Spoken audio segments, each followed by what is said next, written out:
I've had feelings for someone for many years, but he looks down on me for being too love-struck. After some painful reflection, I decided to change. But unexpectedly, he got himself drunk on purpose and said to me, "Hey, your chance is here." On my 20th birthday, I secretly made a wish, but it didn't come true. I was thrown out of the room by Song Yi, along with my blanket. Can you bear to let a young woman in the prime of her life down? I knelt by the door, tears smudging the makeup I'd spent 3 hours perfecting to attract men. Not long after, through the door, I heard an angry roar. "Su Miao, I have a strong sense of male virtue. Do you know that?" Song Yi, my childhood friend. He's never had a girlfriend, but the list of people who've pursued him could go on for days. I grew up as his little sidekick, sharing life with him, and being forced to take the blame for many of his messes. As a result, everyone thinks I'm both incompetent and mischievous. I thought, even if I hadn't done much for him, at least I put in some hard work. Surely one day his conscience would awaken, and he'd treat me better. But no. He never stopped bullying me. Luckily, he only allowed himself to bully me. No one else was permitted to. In other words, he was also my protector. And that made me fall for him even harder. One evening after self-study, I was followed and harassed by the owner of a small shop near my home. Song Yi showed up and scared off that creepy, middle-aged man. He even gathered a group of teenage boys to stand outside the shop, spreading exaggerated rumors until the owner was too ashamed to show his face, quickly sold the shop and fled. Both my parents are doctors and are usually too busy to look after me. After finding out about the incident, they packed my bags and sent me to Song Yi's apartment in the same building. Uncle and auntie will work hard to save up a dowry for Miao Miao. The more our generation strives, the easier life will be for you young couples in the future. That's what my dad said to Song Yi. The meaning couldn't have been clearer. I'm not sure if Song Yi understood it at the time. He was playing a game and just gestured toward the guest room with his chin, saying, "Fine, I guess capable people have to do more." His choice of words was interesting. My dad thought he was being polite, referring to himself as the capable one. I thought Song Yi was just boasting this boy really knew how to charm. Anyway, that one sentence won over both my dad and me. Afterward, our two families became as close as one, even spending New Year's together.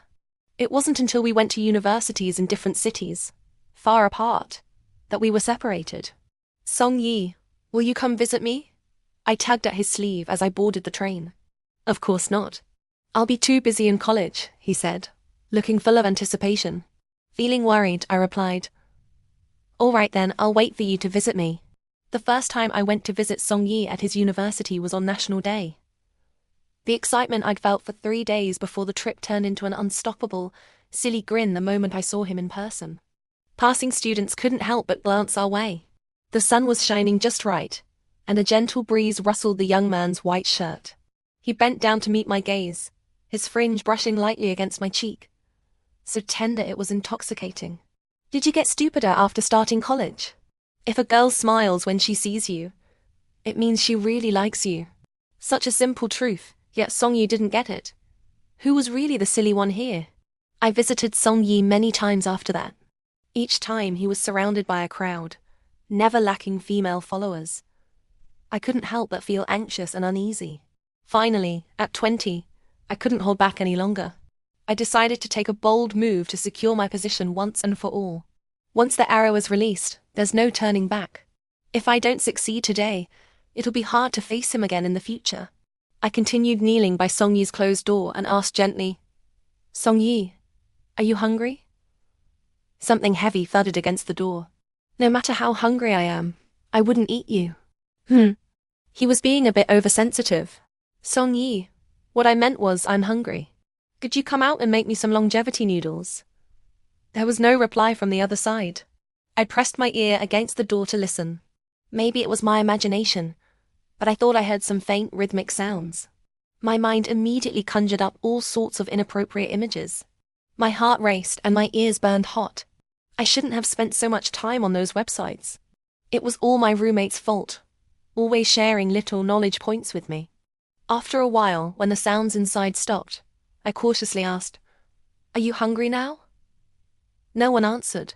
After a long wait, the room remained silent. I finally gave up. Dragging my numb legs, I walked back to the guest room, looking over my shoulder every few steps, and lay down on the bed, shedding tears of humiliation. Young, full of energy and passionate. Why would he stay calm and composed when there is a beauty right in front of him? What does this mean?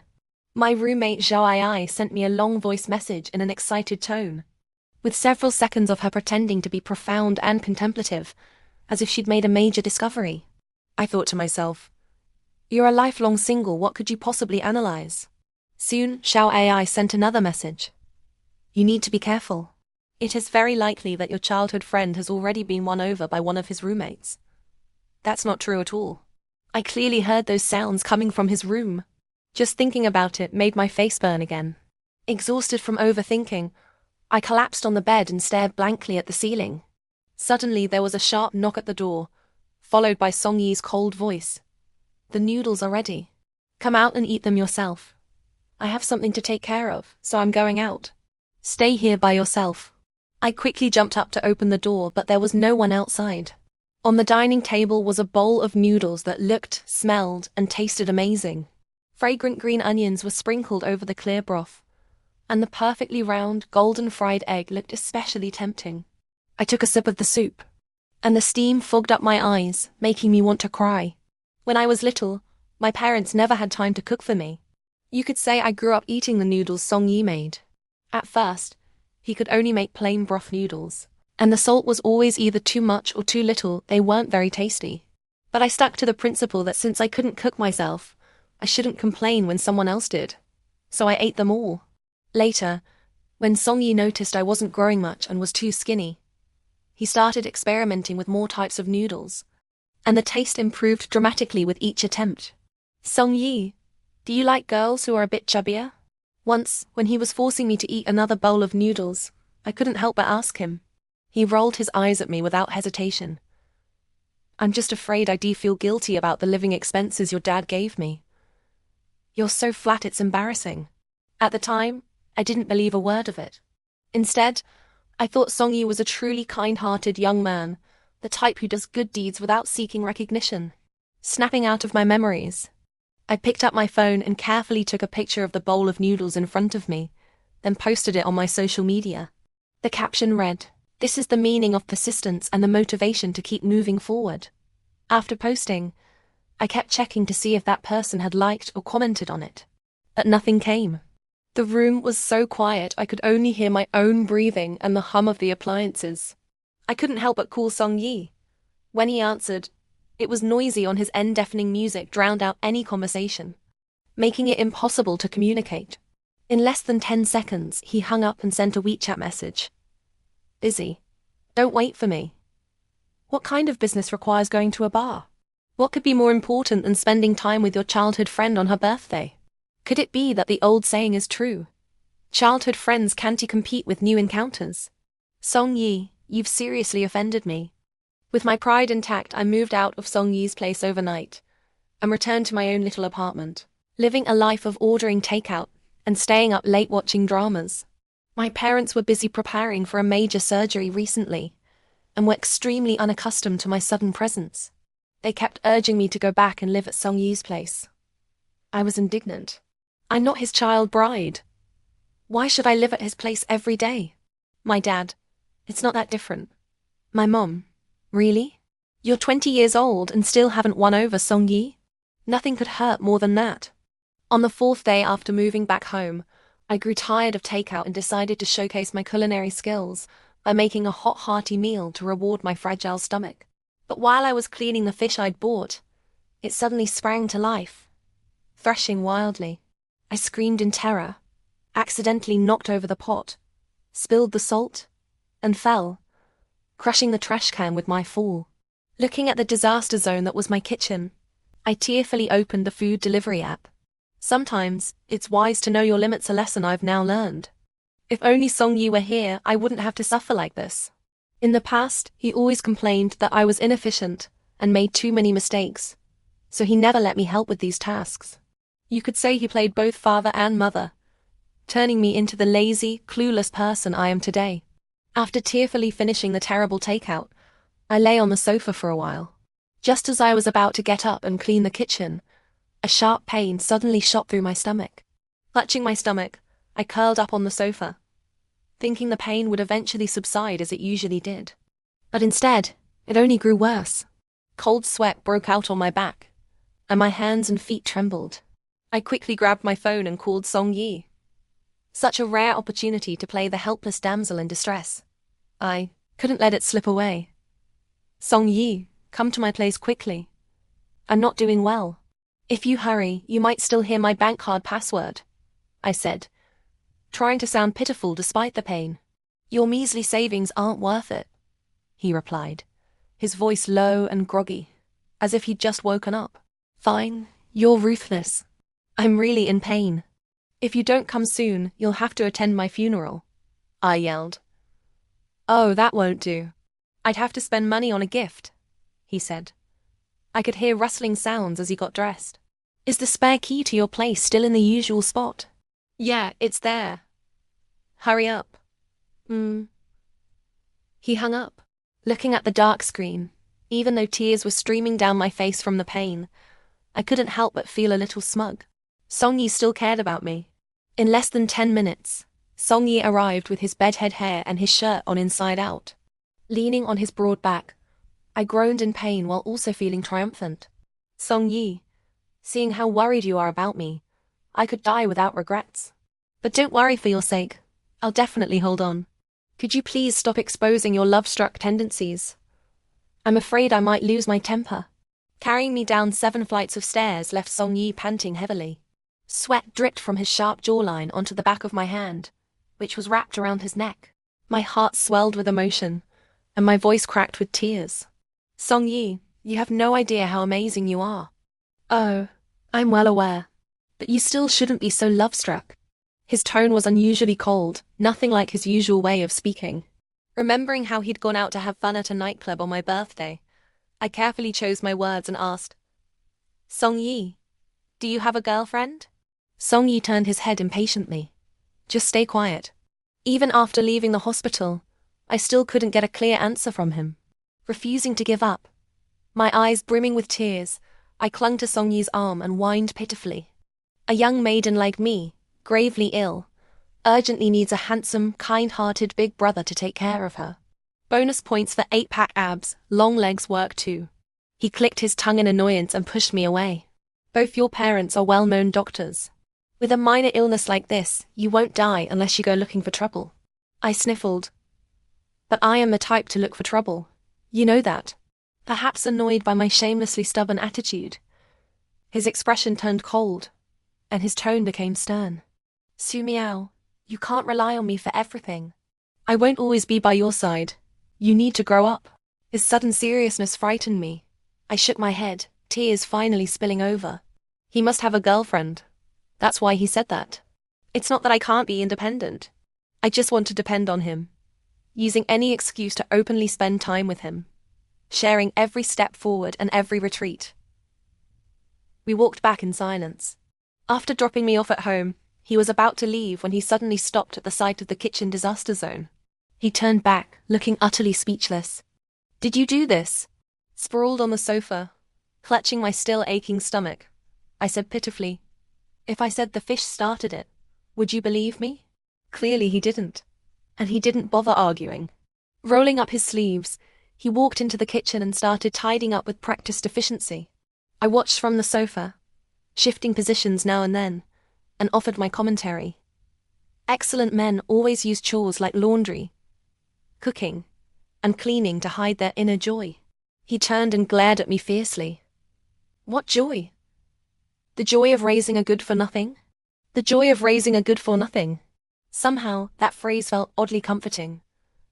I really must be getting into the groove. But as I smiled, another wave of doubt hit me.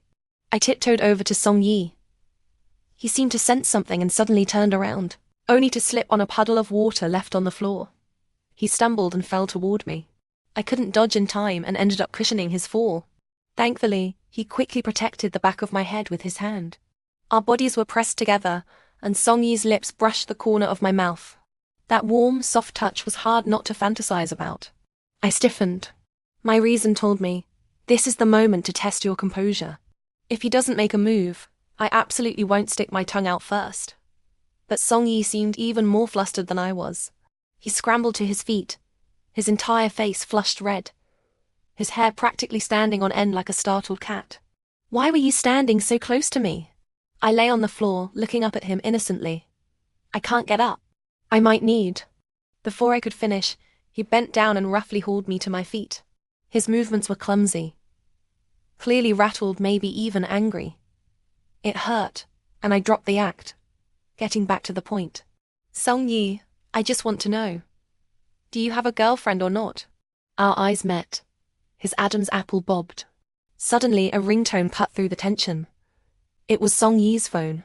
He answered without looking at the screen and blurted out, "I'll be right there. It's not a big deal. Wait for me." "Yeah, coming now." After hanging up, he didn't even glance at me. He finished bagging the trash, picked it up, and walked out, leaving me alone in the empty room, heartbroken. After I poured out everything that had just happened to my closest roommate, she calmly analyzed the situation. Find another guy to chase. This one's no longer pure. Last time, my roommate Zhao AI said Song Yi had probably been won over by one of his roommates. This time, she also said he wasn't pure anymore. Sigh. Holding my phone. Tears blurred my vision. Who could understand the pain of having your crops stolen? And these were crops I'd guarded for over a decade. But isn't giving up just like that a bit too hasty? I asked. My roommate immediately sent a voice message calling me love-struck. I told her Song Yi called me that too. That made her even angrier. She sent another 60-second voice message lecturing me, telling me to have some backbone and not let a man look down on me. I was listening so intently that I didn't even notice when the door opened. When I looked up, I met Song Yi's deep, intense gaze. He placed a takeout container on the table. I do look down on people who are love-struck. When you're young, love is always abundant. It only causes trouble when poured into the wrong person. Being love-struck isn't wrong. Loving the wrong person is the original sin. I lowered my eyes, fighting back tears, and smiled faintly. I understand. Song Yi had brought me a bowl of congee with lean meat and preserved egg. As usual, he had picked out the preserved egg pieces, leaving only the savory aroma of the meat and egg. After he left, I ate every last bite. Then, staring at the empty bowl, I cried uncontrollably. Song Yi, you have no idea how amazing you are. And you have no idea how much I like you. Song Yi came to deliver meals to me every day. I deliberately reduced our interactions, treating him with the polite distance one might show a food delivery guy.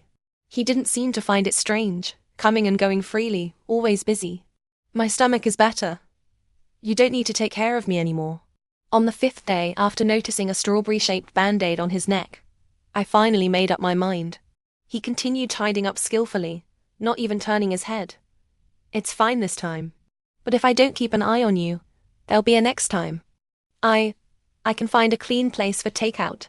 Don't worry, I said, trying to sound aloof, though my eyes kept sneaking glances at him.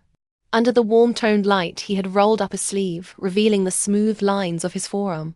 A small mole stood out on the prominent bone of his wrist. He moved efficiently, tidying the coffee table. His long lashes cast faint shadows on his eyelids and the bridge of his nose, making him seem softer and gentler than usual. I'd seen this scene many times before, and it had stirred my heart many times. But it was the first time I felt it so deeply, so soberly, realizing that we weren't as close as I had imagined. You're quite capable. He stood up, glanced at me, then pulled out a tissue to wipe his hands. If you really feel sorry for me, just move back to my place. That way I won't have to deliver food after cooking. The allowance your dad gives me doesn't include delivery fees. I was shocked. You deliver food to me just because my dad gives you an allowance? Not because you care about my stomach disease. Song Yi looked completely calmly. Gotta make money. Nothing shameful about it. Make money? What? I'm not heartless. Haven't I treated you well enough? So all that thoughtful care was just part of his professional dedication. I was so mad I laughed, but after stewing for a while, all I dared do was glare at him. Well, thank you very much then. He waved a hand, a hint of cunning in his smile. You're welcome. Customer satisfaction is my greatest motivation. I was ready to crawl into a hole. But what happened 2 hours later made me feel like life had lost all meaning. My mom was feeling down after a setback at work. As soon as she got home, she started crying quietly. My dad patiently comforted her with soft words, completely ignoring me as they cuddled and showered me with secondhand dog food. Mom, Dad, I just went through a heartbreak. You guys are going to trigger me, I protested. My dad perked up. Tell us all about it. Divert your mom's attention. Just as I was about to start, my mum cut me off. What heartbreak? You never even dated. I don't want to hear it. It's boring. My dad immediately nodded. Right. Just be quiet. It's boring. For once, the whole family was together, and they thought I was in the way. They even tried to convince me to move back to Songyi's place, so they could have their space. I felt like crying but had no tears. Before summer break, I had been so excited to come home. Now, I just wanted to go back to school. Luckily, my old classmates were in the same boat. After being home for too long, they were also getting disliked by their families. So everyone suggested organizing a class reunion to have some fun. Feeling lonely for too long, I became extremely enthusiastic in the group chat, hopping around with excitement. Suddenly, my former deskmate popped up and added me in the main group. Meow meow, you're still as adorable as ever. The group immediately erupted. Everyone's gossip instincts were tingling, and a flood of hilarious memes appeared. I hadn't thought much of it initially, just finding the comment a bit cloying. But with everyone egging us on, I felt awkward and brushed it off with a few perfunctory replies before quickly closing the group chat. When I woke up the next day, I saw that Songyi had also chimed in the group last night. Where's the reunion venue? Discussing that would be more meaningful. One sentence changed the wind direction and ended the previous topic. Most of the classmates focused on whether Songyi would attend the reunion. That was understandable. After all, during those restless youth years, Songyi had been too dazzling a scenery, cherished by many. After scrolling through the chat history, I texted Songyi. Are you really going? He replied an hour later. Yes. Oh, going alone or bringing your girlfriend? I asked. This time, he replied instantly. Not sure. Seeing those 3 words, I suddenly felt looked down on of myself. I quickly switched screens. I didn't want to be curious anymore. What good would knowing do me? My phone buzzed again. This time, it wasn't Songyi, but my former deskmate from last night, Su Cheng. He said, on the day of the reunion, I'll pick you up. I had originally planned to go with Songyi, thinking it would be convenient since we were heading the same way. But now I realized that was thoughtless. I'd forgotten to avoid suspicion. That's too much trouble, I replied. No trouble at all. Plus, it'll give you more time to get ready. That actually sounded nice. I was tempted. On the day of the reunion, I saw my former deskmate waiting downstairs at my building. He had changed a lot. His once chubby, cute face was now sharply defined. Under high, arched brows were a pair of peach blossom eyes, slightly upturned at the corners. Clear and bright, giving him a naturally deep affection look when he gazed at someone. He'd also grown much taller, with broad shoulders and a narrow waist, filling out a white shirt with a blend of youthful elegance and mature steady. After silently admiring how much a guy can change in a few years, I greeted him. Hey, long time no see. He very gentlemanly opened the passenger door and replied with a smile, Deskmate, I've missed you so much. His voice was clear and pleasant to the ear. That habit of dragging out the last syllable, almost like act in a cute and spoiled way, was exactly the same as back then, easily dissolving the strange and estrangement of years apart. Just as I was about to get in the car, a hand suddenly grabbed my wrist from behind and gently pulled me back. I stumbled backward a couple of steps. Annoyed, I turned to see Songyi standing behind me. Even more coincidentally, he was dressed almost identically to my deskmate, also a white shirt and casual pants. But his skin had a more wheatish tone, and he was slimmer. His buttons weren't done up neatly, revealing sharp collarbones. His hair, freshly washed, was casually swept back, giving him a more rascally and charming, unruly vibe overall. Private chauffeur? He raised an eyebrow, his dark eyes fixed intently on me. I wasn't above wondering if he was jealous, but I didn't dare ask. And thank goodness I didn't. Because 3 seconds later he added, "Then I don't think it's too much to hitch a ride, is it? The desire to murder someone can't be hidden in one's eyes." So why didn't Song Yi see it? He very naturally climbed into the front passenger seat, without waiting for permission, and even had the nerve to urge, "Let's go." Being late is rude. I really wanted to curse, but there was a handsome guy present. Su Cheng lowered his eyes with a forced smile, then opened the back door. "Get in first. We can catch up later." I was about to say something when Song Yi, sitting in the front passenger seat, suddenly started coughing heavily. One cough after another, sounding quite serious. Distracted, I quickly got into the car, feeling worried.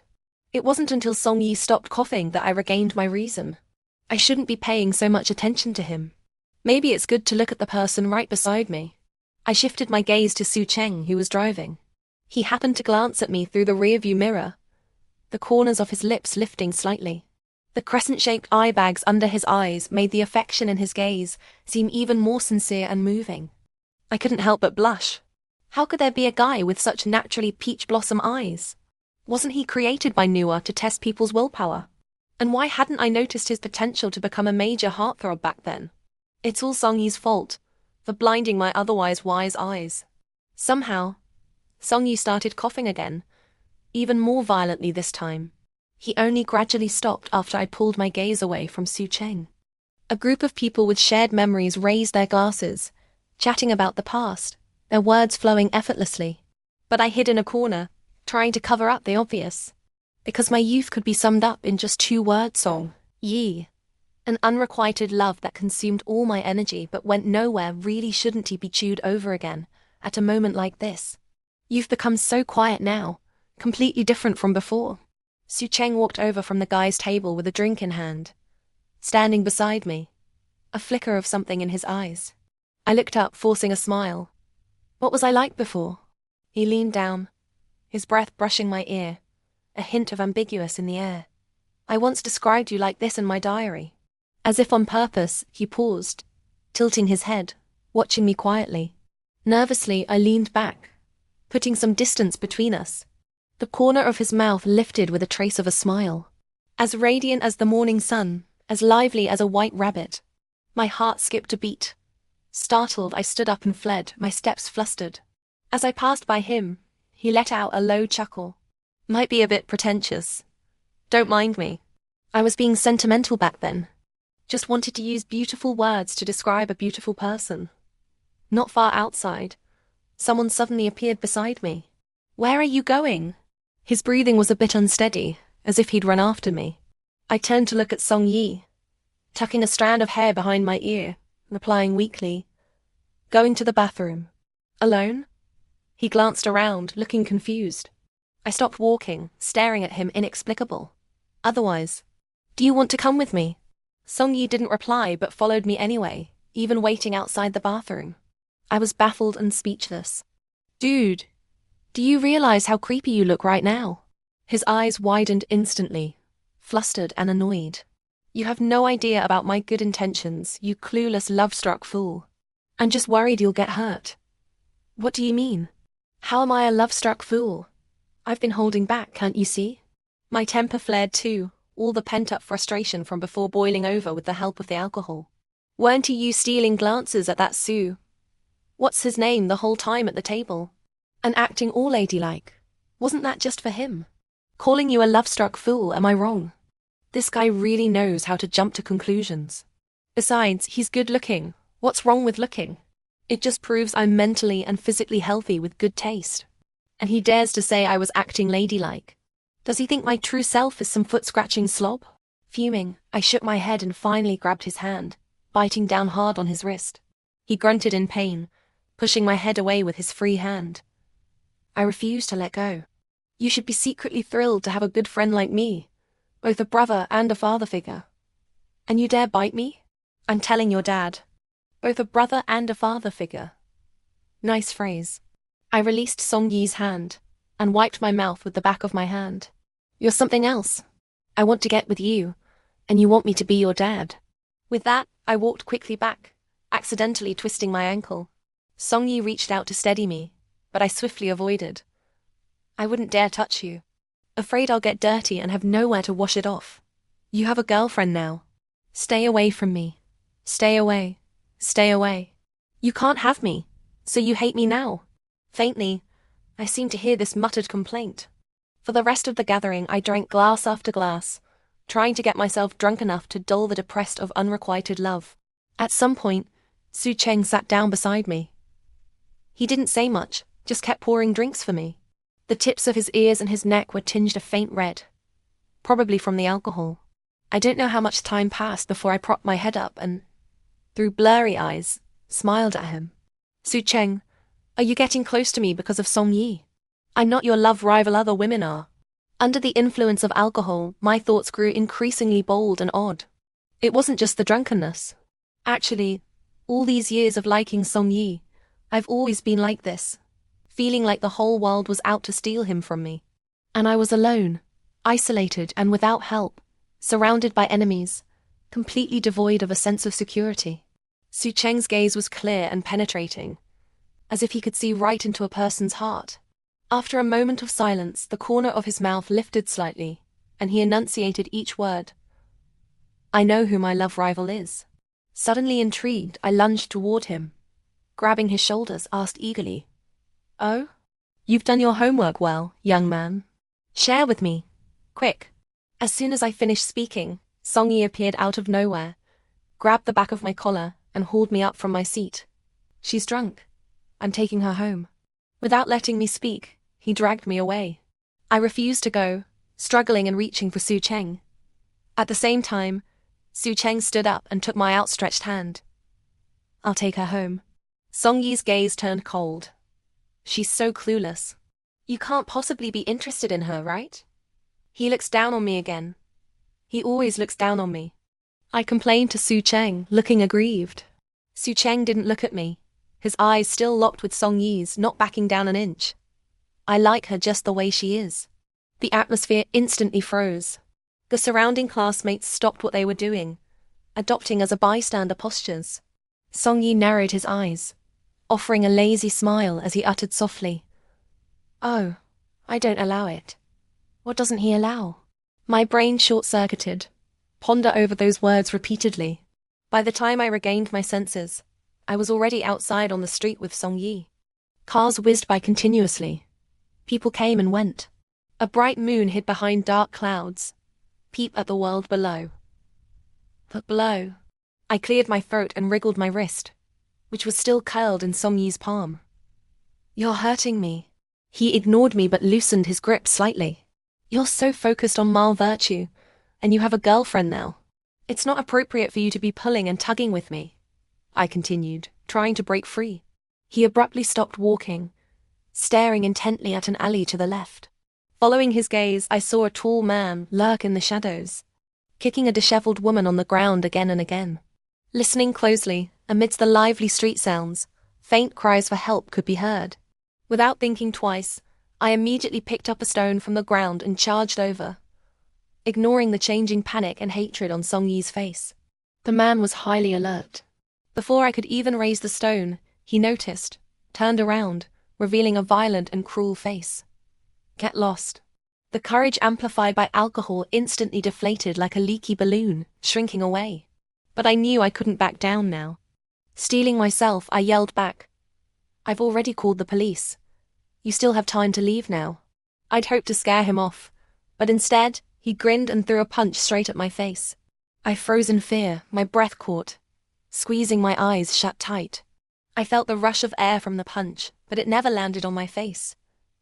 Carefully, I cracked open an eye. Song Yi had rushed over and was now scuffling with the man on the ground. Forgetting everything else, I quickly crouched down to check on the abused woman. Her face was bruised and swollen, but her eyes held a numb and dull look, as if she were accustomed to everything she'd endured. After I finished calling the police, she finally spoke. It's useless. He'll come out and beat me again. I can't escape. I didn't have time to process her words. I rushed over to help Song Yi. The man was incredibly strong. It took both of us every ounce of strength to barely hold him back, and we got hurt in the process. The price for this act of doing what is right and brave was high. While giving statements at the police station, I learned that this strong man was a vampire. When his parents were alive, he lived off them. After they passed, he lived off his wife. His wife hadn't known he was like this at first. She thought life held promise. After having a child and her in-laws passing away, the man's true nature emerged. I sighed deeply, wanting to comfort the victim. But Song Yi stopped me. His eyes churned with unclear emotions, his fists clenched so tight they creaked. After a long while, he let out a light laugh. My mom used to get beaten by my dad like that. Then he took a deep breath, as if needing to steady himself before he could continue. The pitiful have their hateful aspects. They're not worthy of sympathy. Song Yi's parents were always away on business trips, only returning for a few days around New Year's to spend time with him. In the past, I had tried asking about his family, but Song Yi never said a word. Over time, I assumed that Song Yi was like me. His parents were busy, unable to participate much in their child's life. Otherwise, there was nothing different. We were all just ordinary people. Today was the first time I heard him mention these secret past events. Instinctively, I softened my movements, carefully prying open his clenched fist as if handling a porcelain doll, and held his hand. Almost instantly, he gripped mine tightly back. At this moment, silence spoke louder than words. It wasn't just about romantic love. It was also about protecting family. When we left the police station, our fingers were still tightly intertwined. His jaw was tight, his eyes lazily drooping. I thought to myself, oh no. This guy's sense of fragility is too strong. I won't end up going against morality, will I? No, give him 10 seconds. If he doesn't let go, I'll have to become an indifferent and heartless woman. Suddenly he stopped walking, placing his hands on my shoulders. Move back in. That room only has warmth when you're there. Huh? I, the spineless one, instantly felt my eyes grow hot, heart aching unbearably. Right now, in my eyes, he was practically a delicate and fragile fetal. Thankfully, I could suppress all the complex and surging emotions in silence. Song Yi, don't do anything that would disappoint that girl. I understood that kind of sadness. I didn't want the person he liked to have to bear it. Song Yi blinked, raised a hand to ruffle my hair, his voice hoarse. What if I insist? Then you'd be a huge jerk. Too angry to speak, I glared at him and strode ahead. He caught up, a layer of dark light in his eyes. Su Miao, we're even. Such a random, an inexplicable sentence. I couldn't understand it at all. I snorted lie and stayed quiet. He added, do you think Su Cheng is pretty good? I stopped walking, pondered for a moment. Yeah, he's handsome. Too bad there wasn't a chance to talk more tonight. Don't know if he has a girlfriend. He probably isn't like someone who has a girlfriend, but doesn't he stay clean and disciplined? Just talking emptily about male virtue. His eyes darkened. After a while, he sighed. Even. Let's not talk about him. Suddenly, I sort of understood what this even meant. I quickly caught up with him, chasing after him. Su Cheng is really charming, clean, and neat. Don't you think he's good enough? This time, he ignored me. I pressed on. Isn't that right? He abruptly stopped. I couldn't brake in time and crashed into his back. Through the thin fabric, I could feel the outline of his spine. Once again, I realized my teenager had grown much taller and thinner during the time he was away at university. He turned around, looking down at me coldly. So what? I looked up, meeting the sense of oppression radiating from him, enunciating each word. If I pursue him, I probably have a decent chance of winning, right? This kind of probing was my unwillingness to accept it toward him, even though I knew it made me seem humble. Thinking this, a wave of humiliation rose in my heart, turning into tears that filled my eyes. Because of that, I missed the struggle and pain in Song Yi's gaze. After a silence, Song Yi suddenly became extremely irritable. He ruffled my hair again, this time roughly. Stop being so love-struck. Wait a few more years. Grow up a bit. Mature your thinking a bit. Then consider these things. It's more responsible for yourself and others. As soon as he finished, I immediately retorted. Then why aren't you being responsible? Why are you dating other girls? He turned his head away. The corner of his mouth seemed to lift slightly. Then he started walking forward again. Let's go home. Every time we run into this kind of question, he leaves me hanging. What does he actually want? The more I thought about it, the angrier I got. I waved down a taxi. After getting in, through the rearview mirror I saw him standing still, holding up his phone as if taking a picture of the car's license plate. My spineless heart warmed a little again. Song-yi never overlooks these small things. Or perhaps his guard against the world is very heavy. My mum used to get beaten by my dad like that. No wonder he's so insecure. Back home, the light in my dad's study was on. When I walked over, he was studying medical records, brows furrowed. Seeing me, he took off his glasses. "I just got your mom to sleep. Keep it down." Biting back my speechlessness, I spoke pitifully. "Song-yi has a girlfriend. I don't stand a chance." My dad's lips turned down slightly, then he nodded. "Then you should look at other people too. Not dating when you're young is a waste of youth." But Song-yi said love should wait until you're more mature. To be more responsible, I said, feeling extremely wronged. This guy was clearly applying a double standard. He gets to enjoy the boundless spring scenery, while I'm left alone in the empty boudoir. My dad smacks his lips thoughtfully. "I said the same thing when I was young. That shows he's a man of his word. Once he's set on someone, it's for life." "Sweetie, you're out of luck." "Great, thanks. You're truly my wonderful dad." I was up all night, holding my phone aimlessly, scrolling here and there. At 9 a.m., I finally couldn't take it and fell into a deep sleep. I woke up at 5 p.m. Dusk had settled. Orange-red twilight just spreads all over the window, like a scene from an anime. My phone, which had died from lack of charge, turned on after I plugged it in. There were several missed calls. Filled with expectation, I tapped to see, then disappointedly turned off the screen. All the calls were from Su Cheng. Not a single one from him. As I stared blankly out the window, the phone rang again. "Still Su Cheng." I answered lazily. A warm and gentle male voice came through. "Meow. Yeah. What's up?" I replied in a muffled voice. For men other than Song-yi, I really couldn't muster any passion. He carefully invited me out to eat, which I resolutely refused. After a couple more pleasantries, I made up an excuse and hung up. Then, as if switching personas, I immediately dialed into a group chat with my roommates. After habitually sharing everything with them, Zhao AI asked, "Su Miao, do you really not want to date? Didn't you say the other guy is quite good looking?" Before I could answer, another roommate's laughter of derision rang out. "Ha ha ha, some people are trying to find a partner while staying home, avoiding social interactions and not chatting. Quite to the point. I don't know why, but I always end up laughing nonstop when talking to them. Even the saddest things coming out of my mouth sound like funny jokes. But I rely on them a lot, even though I know they can't really empathize. It's contradictory." An hour of fooling around passed, and I couldn't take it anymore. Getting up to find food. My phone suddenly rang again. "Still Su Cheng. I've been waiting downstairs at your place. Won't you really come down and see me?" he asked. My mood instantly became complicated. Surprised, I said, "Weren't you afraid I wasn't home?"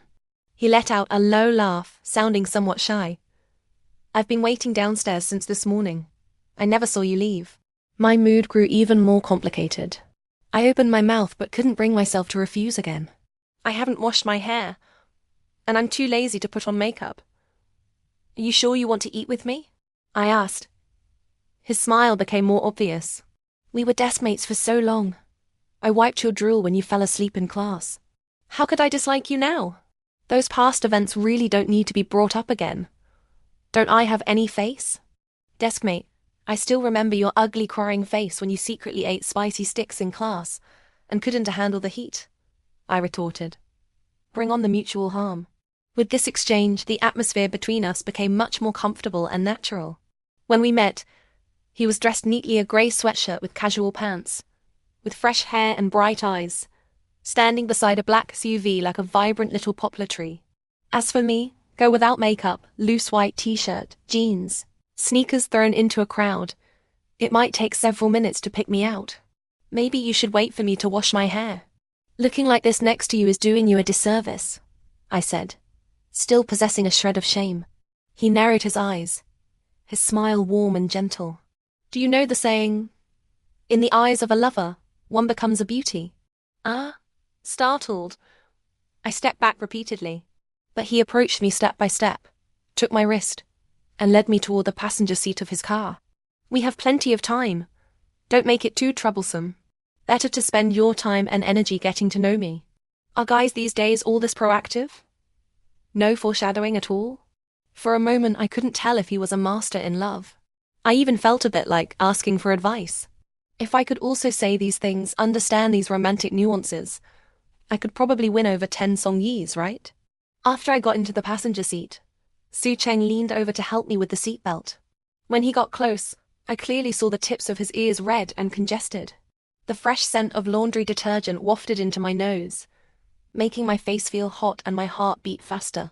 After fastening my seatbelt, he walked around the front of the car to the driver's seat, glanced at me as if struggling over something, but didn't say anything. Naturally, I didn't dare ask either. During a red light, he finally broke the silence inside the car. I just feel that reuniting isn't easy, so I wanted to be a bit more proactive. If you think it's abrupt, I'll change. My expression remained as steady as an old dog, but inside I was panicking like crazy. The light turned green. He smoothly started the car and added, I don't have any experience either. Just figuring it out as I go. Maybe because I didn't respond, he felt embarrassed and laughed like that. But it only made the atmosphere more awkward, so awkward that I felt I couldn't bear it. Okay, even more awkward now. I'm a rookie too. I know even less than you. All I know is that when you like someone, you start to covet their body. But that's too blunt. I'm afraid saying it out loud would scare you to death.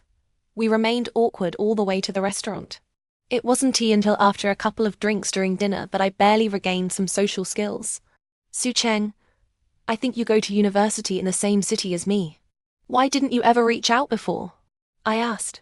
He looked wronged at me. Couldn't find an excuse. So if it weren't for this summer reunion, he would have kept it bottled up forever. He's not much better than me. We're the same. This conversation, Su Cheng still gave me the feeling of being a gentle gentleman. Nothing too outstanding, comfortable to be around, but plain. That was until after dinner when I went to the restroom. On my way back at a corner, I saw a few men making inappropriate comments about a girl, saying her clothes were indecent and she was smoking. Su Cheng came out of the men's restroom on the other side, elegantly wiping his hands, coldly replied, She doesn't just smoke. She also smacks nosy men.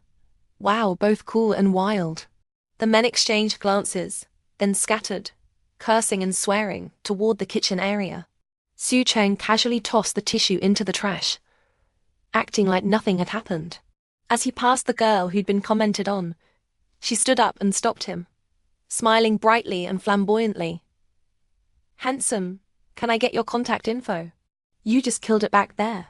I was a few steps behind him, moving at a snail's pace, watching the drama.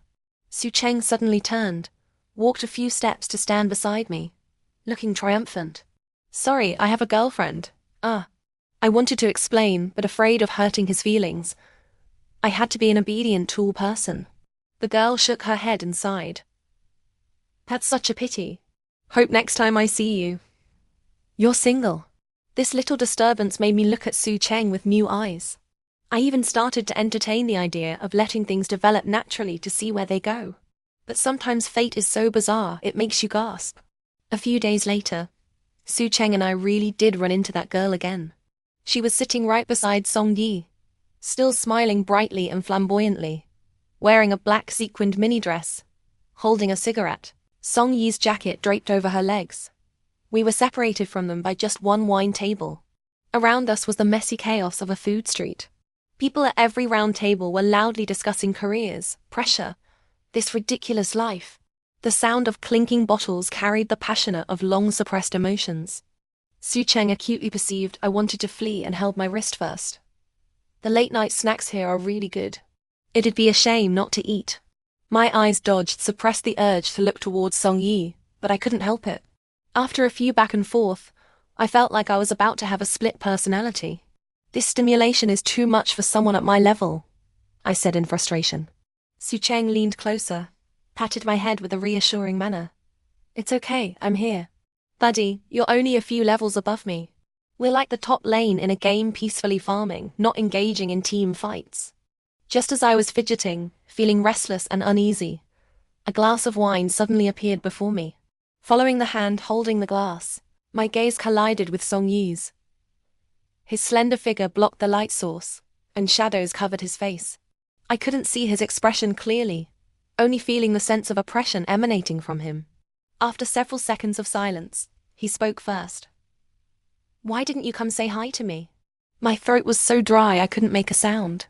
I raised my glass ready to finish it, but he bent down and blocked my hand, his breath spraying beside my ear.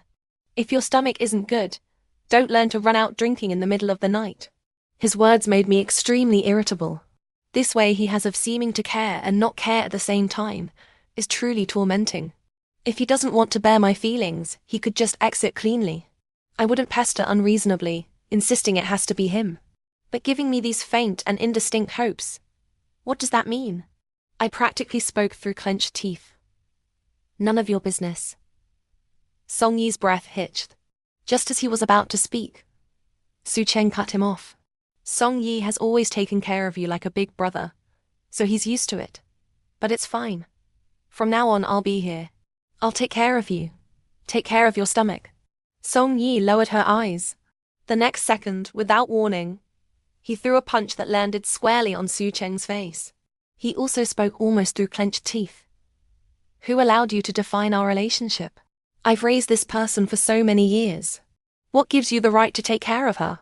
Su Cheng staggered a couple of steps, then nervously glanced at me, as if afraid I would get angry. But what had he done wrong? His look wounded me. Coupled with the earlier trigger over that jacket, my emotions spiraled out of control. I spread my arms, blocking his way, my eyes red as I snapped sharply.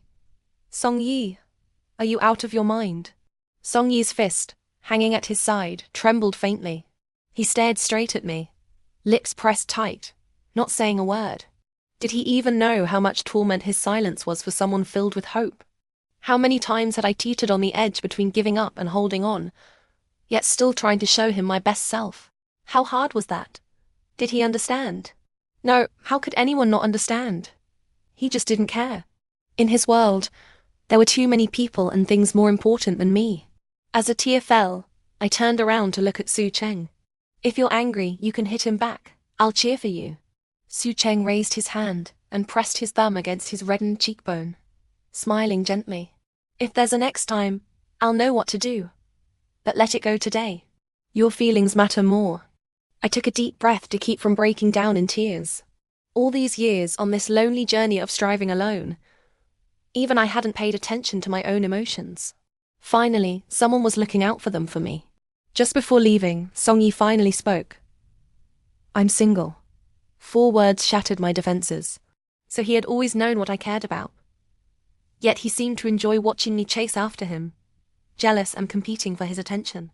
I turned back and looked once more at the girl at the table, Song Yi's jacket neatly draped over her legs. Like a silent mockery, look how considerate he is with other girls. And yet he can arrogantly claim he's single. Where does that confidence come from? Which fool gave it to him? I didn't want to think about it anymore. I strode forward, leaving everything behind. I was the one who fell for him, so I'll bear the consequences myself. Delving deeper into right or wrong would be too cruel. But for some reason, Song Yi wouldn't let me go. He caught up, grabbed my arm, and with his other hand picked up a bottle of alcohol from the table. Addressing Su Cheng, "I was wrong to hit you. I'll drink this bottle to you. Will you drink?" What kind of apology was this? Wasn't it just forcing someone to drink? Yet, when Su Cheng met Song Yi's gaze, he took the bottle without hesitation. Song Yi grabbed another bottle, casually clinked it in the air and tipped his head back to drink. Su Cheng followed suit. Both had long necks and the lines of their throats stretching as they drank were strikingly elegant. The rhythmically bobbing Adam's apples were unusually sensual. The girl with Song Yi's jacket walked over, her eyes appreciatively shifting between the two, whispering to me, "I'm really not Song Yi's girlfriend. The one next to you is more my type." I instinctively glanced at Su Cheng but said nothing. Song Yi kept offering toasts, and Su Cheng accepted each one. It felt more like a silent contest. The onlookers watched with great interest, but I only felt my heart sinking further at Song Yi's unreasonable behavior. This man was really good at leading me on with vague hints of his feelings, only to pull away. As they were about to start their third bottle, I grabbed an empty bottle and smashed it heavily on the floor. "Haven't you embarrassed yourself enough, Song Yi?" Song Yi paused, his eyes glistening with moisture, looking fragile and uneasy. For a moment, I couldn't tell if it was real or fake. In the end, I gave in to Song Yi's wishes, letting Su Cheng leave first while I stayed to take him home. I thought to myself, this would be the last time I let him manipulate me or soften my heart for him. But after taking Song Yi home, he rummaged through the fridge, pulled out a few cans of beer, and drank them down one after another. I had no patience left to wait, so I turned to leave. Just as I was about to open the door, a series of chaotic, crisp sounds came from behind.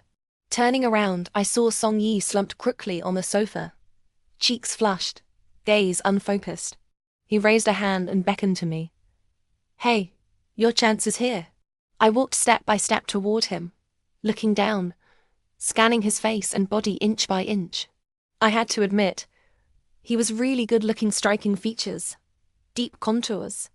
Aside from being a bit too thin, almost bony, there was nothing to criticize. He flashed me a wide grin, his slender fingers clumsily fumbling with the top button of his shirt. Seeing such an ironic scene, a phrase my roommate had been repeating lately suddenly popped into my head. The wise avoid falling in love. Fools repeat the same mistakes. Song Yi, you really did see me as a fool, confident that a little sweetness could make me throw myself at you, even willing to discard my self-respect. But you didn't know, did you, that love can be destroyed in an instant? Before leaving, I thoughtfully placed a roll of toilet paper next to him, then quietly slipped away. But if only I hadn't paused after closing the door, then I would never have heard him say, with startling clarity, a curse laced with expletives, followed by an annoyed, "What the hell is wrong with me? Pretending to be drunk to pull something like this? I'd say you're not crazy, just stupid." After leaving Song Yi's place, I saw Su Cheng downstairs. Tall and long-legged, he was awkwardly straddling a shared bike, looking somewhat pitiful. I walked over. "Have you been following us?" He'd been drinking. His eyes were dark, bright, and glossy, his cheeks flushed. "Yes." I lowered my head, staring at my toes, unsure what to say. He suddenly bent down, trying to look up at my face from below, perhaps thinking I was crying. I found it somewhat amusing. "It's fine. Sleeping for 3, 4, 5, 6, 7, 8 days will fix me. How about I take you somewhere? Perfect for late-night emo." Su Cheng called a taxi, heading south until we stopped by a road near the sea. The night wind swept over the waves, crashing against the rocks. Not a single star shone in the vast sky above. The world was a deep, endless darkness. It really was perfect for emo. Just as I was captivated by the view, my shoulders suddenly warmed. Looking back, Su Cheng had taken off his jacket and draped it over me gently. "You can say whatever you want. I have the patience to listen to anything." I opened my mouth but suddenly didn't feel like saying anything. About Song Yi, about that one-sided love, it was all too mundane, nothing new. Just unrequited love, things not going as hoped. After a long silence, Su Cheng pulled a pack of cigarettes from his suit pocket, took one out, placed it between his lips, and lit it. The pale grey smoke enveloped his face, lending him a gloomier air, quite different from his usual gentle elegance. He took another drag, a faint smile on his lips. "I think we're both lucky." "Lucky how?" I didn't understand. He looked at me steadily, a long ash dropping from the cigarette between his fingers. "It's okay if the person you like doesn't like you back. It's truly pitiful to be alive without anyone to like. Because of your existence, my youth had so much meaning. Even if I can't have you, I'm willing to cherish the memories." I was speechless, then burst into laughter, tears streaming down uncontrollably. The whole night, he never overstepped, never pressed for answers. He just smoked one cigarette after another, hiding all his emotions in the rising smoke, reserving only patience and gentleness for me. As dawn broke on the horizon, he took me home. Just before getting into the car on a whim, I stopped him. "Su Cheng, I really want to be in a relationship. Would you do okay with me? Su Cheng was stunned by this sudden invitation. His eyes wide with surprise, a bit adorable. After a moment, he pressed his lips together, smiling with restraint and shyness. Sure. Back home, I couldn't sleep at all. Restless about the decision I'd just made. Was it too impulsive? Too desperate? Too irresponsible? But I really wanted to be in a relationship. This longing might be just like in the animal kingdom spring arrives, and everything comes back to life. I held out until 9 a.m. and shared everything with my roommates.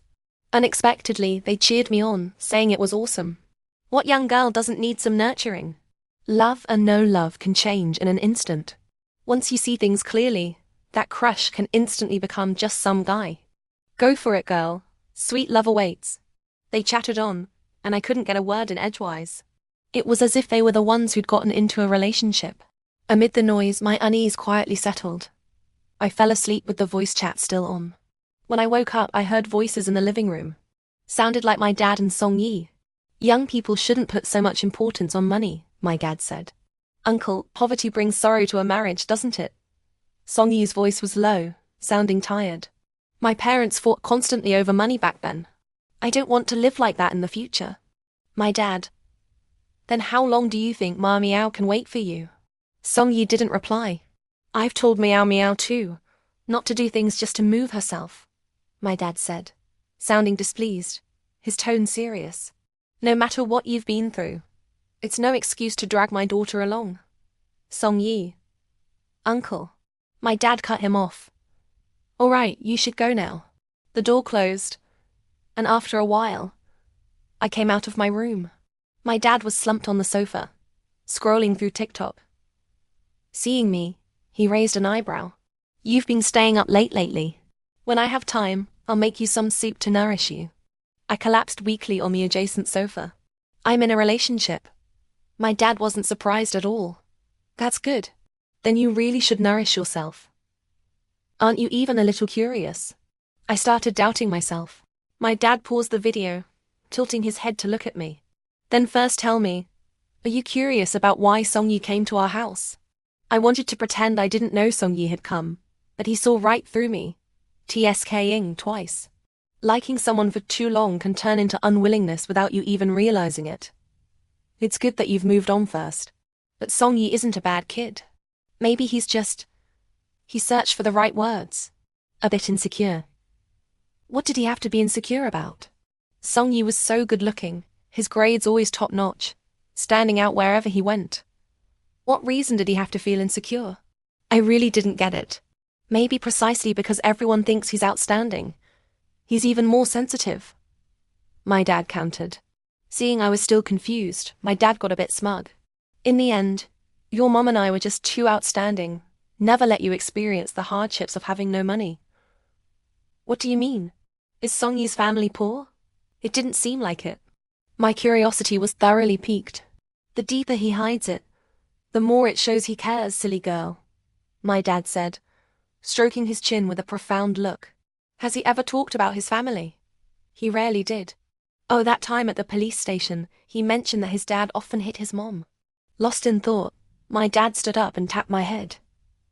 All right, focus on your relationship. Your mom and I are your backbone. While you're young, have fun. After 2 steps, he turned back to remind me. Since you've given up, don't keep going back and forth. When it comes to feelings, you should be more focused, like your old man here.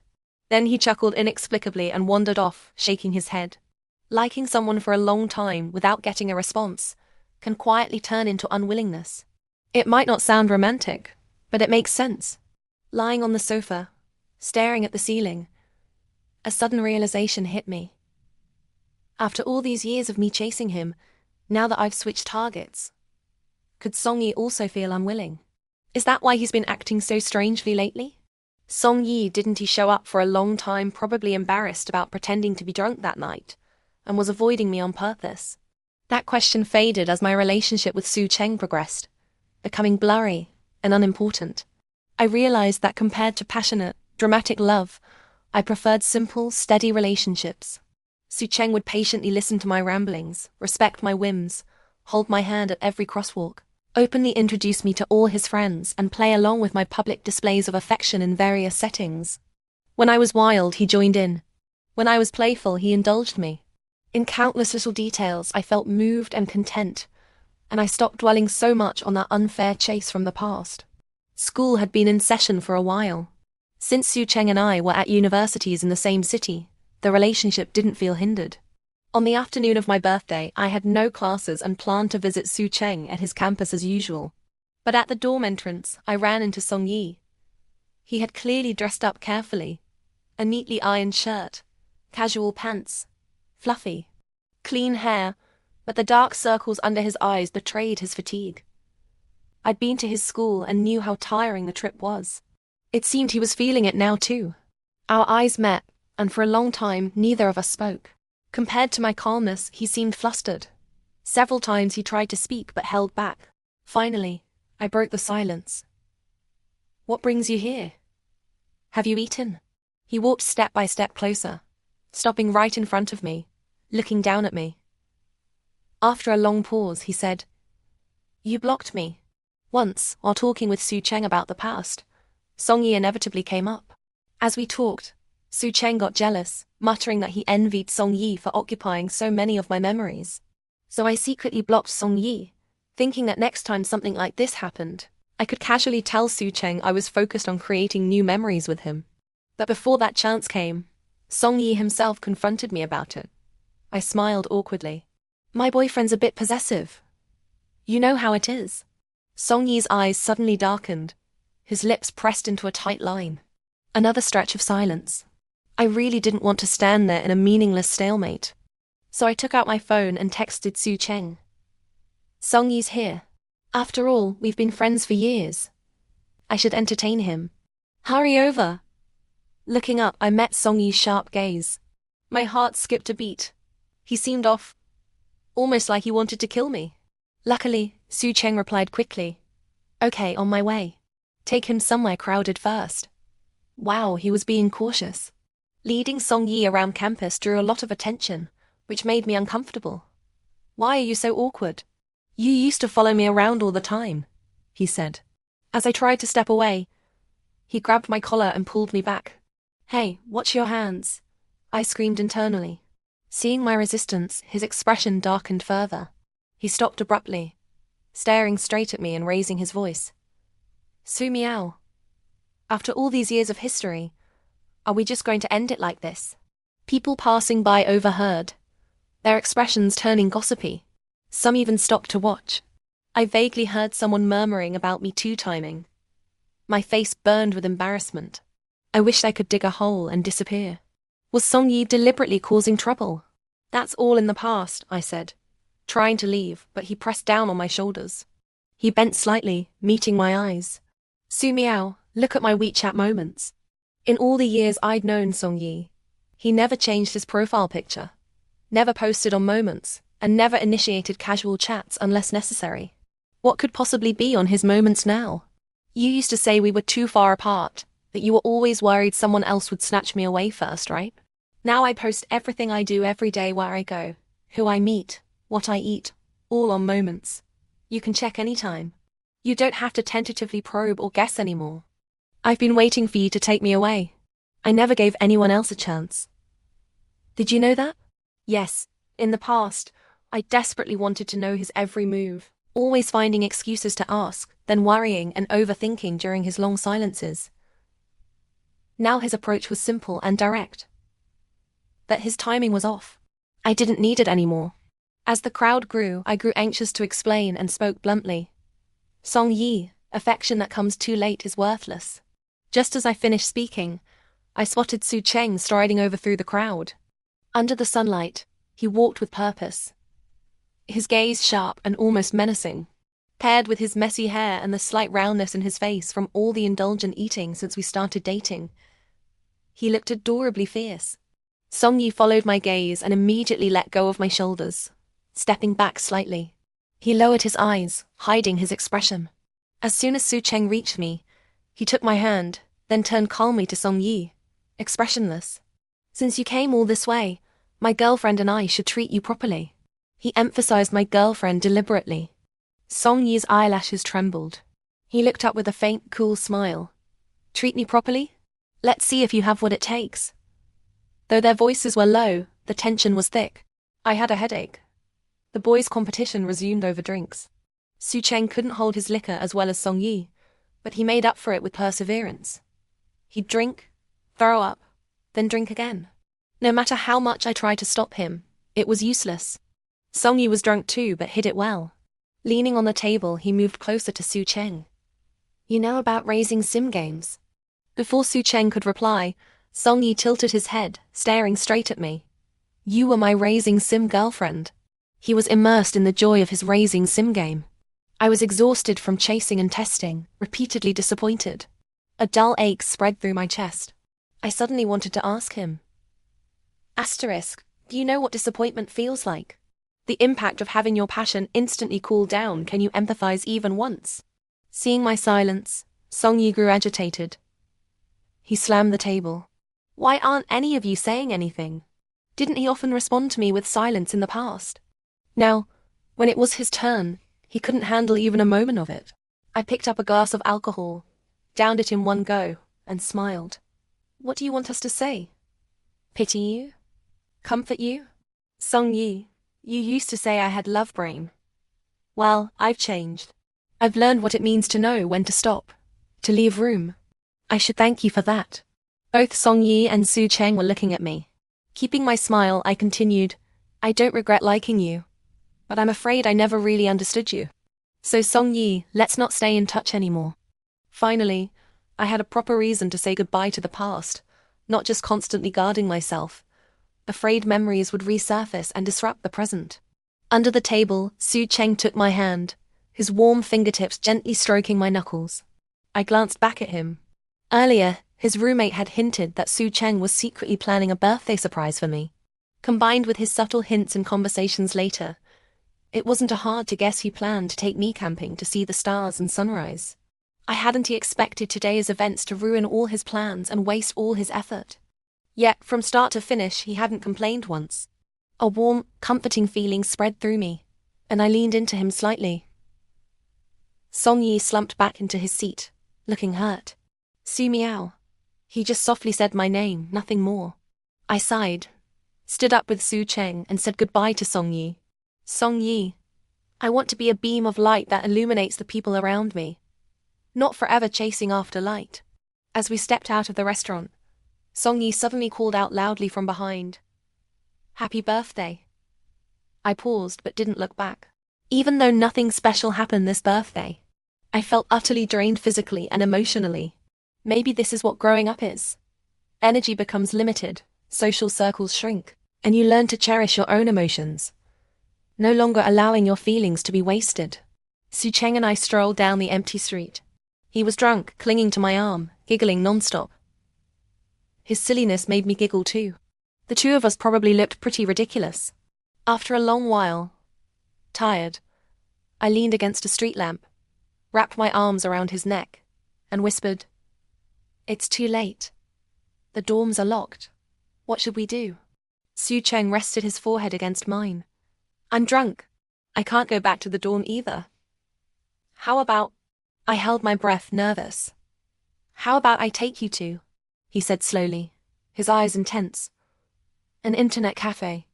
I glared at him angrily and hit him. He suddenly leaned down and kissed me. A domineering rough kiss, as if unleashing something held back for too long. This was our first kiss, no romantic atmosphere, no sweet promises. It even felt a bit like venting. But I understood him. Regarding Song Yi, he always had reservations. Otherwise, he wouldn't have been so cautious and restrained about every step of our intimacy. Even my roommates joked that Su Cheng was just someone I settled for because I couldn't have Song Yi. Guilt and heartache turned into action as I kissed him back deeply. Maybe it was my imagination, but I felt a heavy gaze fixed on me from not far away. After the kiss, Su Cheng slumped onto the curb, panting, his face flushed. I sat beside him, laughing uncontrollably. Did this kid not know you could breathe while kissing? The bright moon looked down upon the world's lights. A gentle breeze dispersed lingering sorrows. In life, contentment truly brings happiness. Let the turbulence, the ups and downs, stay in that past story. Once resolved, I took Su Cheng's hand and led him toward a hotel. Don't worry, we're just sleeping. Nothing else, I said seriously. Clearly, Su Cheng didn't believe me. After all, he'd glimpsed the wild conversations in my roommate group chat. Back then, he'd been stunned, stammering. Aren't you afraid of getting banned? I'd been confused. Isn't there mosaic censorship? Just as we were about to enter the hotel, a figure rushed over and blocked our path. He was breathing heavily, unable to speak immediately from running so fast. I was shocked. Have you been following us? Song Yi ignored my question, asking word by word, what would it take for you to come with me? Su Cheng tightened his grip on my hand. I glanced down and replied calmly, nothing would make me go with you. Then, under Song Yi's stare, I walked with Su Cheng to the front desk and booked a room with one large bed. I'd had enough of ambiguous, unclear suffering. So for the guy I chose, I would give him all the security he needed. But I never expected Song Yi to stubbornly wait outside the hotel all night. Golden morning light witnessed the city waking up. White clouds drifted, soft and graceful. Song Yi stood under a lush tree, surrounded by a mess of cigarette butts. His eyes were tired and vacant, as if left behind in the past, unable to catch up with time's passage. He radiated confusion and decadent. Su Cheng sighed softly. Never thought he'd turn into such a lovesick fool. How did it come to this? Should I go talk to him? I didn't understand why either. I only knew I never intended to teach him cherish by leaving. You go back to campus first. This is my leftover issue. Let me handle it, I said. Su Cheng hesitated, but I didn't say more. Trust isn't something you beg for. It requires his own judgment. Call me if anything happens. Anytime. Looking back, I used to chatter non-stop around Song Yi. I can't wait to share every minute of my day. But now there was little to say, little I wanted to say. At a breakfast place, Song Yi ordered me a bowl of preserved egg and lean meat porridge. When he started picking out the preserved eggs for me again, I stopped him. I've gotten used to preserved eggs now. No need to trouble yourself. Things you like can become dislikable overnight. Things you dislike can change in an instant. So with emotions, there's never a guaranteed win or a sure victory. But Song Yi stubbornly picked out all the preserved eggs anyway, then handed the bowl to me. Be careful. It's hot. In my memories, Song Yi had always been radiant. He could rally the whole class to stand up for a bullied girl on the sports field. He could ride motorcycles with a group late at night, living freely and boldly. He was fearless, always willing to try new things. In real life, he commanded attention. In games, he ruled. Yet now, this same person was humble and timid, refusing to acknowledge reality. Song Yi, lingering regrets eventually fade. It's just a matter of time. Don't mistake unwillingness for deep affection, I said calmly, focusing on the steaming porridge. He used to mock me for having love brain. I wonder if he'd be happier with how I am now. After a long silence, he spoke slowly, his voice dry and hoarse, as if forced from his throat. It's okay. Eat your porridge first. There's no hurry for us. How could there be no hurry? What kind of feelings can wait forever? Love needs responses to endure. This conversation was ineffective. Instead, it showed me Song Yi's unreasonable behavior. Wasn't this exactly the love brain behavior he used to look down on? In the following days, he kept showing up at my campus, guilt-tripping me into having meals and walks with him. To avoid misunderstandings, I had to bring Su Cheng along every time.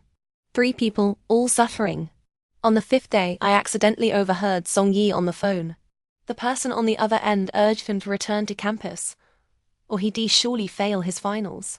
He refused, and they argued over the phone. That's when I was convinced. He had love brain. Sighing deeply, I took out my phone, bought him a train ticket back, then enlisted Su Cheng's help to forcibly take him to the high-speed rail station. Su Miao. Just before boarding, Song Yi suddenly changed from anxiety to calm. Looking down at me, he patted the top of my head. So, between us, time has run out. But he couldn't finish. He turned away quickly, hiding his tears. Watching Song Yi leave, I burst into tears unexpectedly. It seems in life, you can only love deeply and unreservedly once. And my once was just a little short of satisfactory. I and the boy who made my heart skip at first sight just a little short. I and the boy who dazzled my entire youth just a little short. I hope he won't have too many regrets. May he thrive, safe and happy, in places I cannot see. Songyi's side story. You know about raising sim games? Taking care of Su Miao was my raising sim game. From the moment I first felt love, she was my chosen raising sim girlfriend. But I forgot nothing in this world is unbreakable. Many who promise forever turn and vanish into the crowd. Su Miao always resented me for not responding. I regret it deeply too, that there's no turning back. All these years, everyone only saw my brilliance, but no one knew how much effort it took to maintain it. Especially Su Miao. I didn't want, and couldn't let her see. It was my self-esteem. Or maybe, the admiration and passion in her eyes were my courage to face life's hardships. It was never that Su Miao needed me. I always needed Su Miao. My parents were always on business trips in different cities. Though still married, they each had their own lives long ago. Every detail, if exposed, would be a joke. So I never talked about it. They often forgot they even had a son. My living allowance was irregular at best. Luckily, Su Miao's dad would give me an allowance, using the excuse of helping look after Su Miao. But money for living expenses wasn't enough. I was still limited everywhere, even struggling to buy a decent gift for the girl I liked. Since high school, I took on all sorts of part-time jobs, trying every way to earn money, to hide my down and out. I couldn't allow my dazzling self to be pitied. Su Miao's dad once told me, young people shouldn't put so much importance on money. I really wanted to ask him, would you let your daughter suffer with someone who has nothing? I couldn't bear it. In university, I was constantly busy either working or studying. I pushed myself to the limit, striving for a bright future, and strived to restrain my emotional side. Every time Su Miao expressed unease, I wanted to tell her I was so busy I could hardly tell human from beast, let alone notice other girls around me. I wish I had told her. In a song Su Miao liked, there's a lyric. Do you need a house to love someone? Always thinking success will heal the wounds. Beside desire lies the missed person. We missed each other. This miss was my mistake. In the end, even disturbing her felt despicable. The end,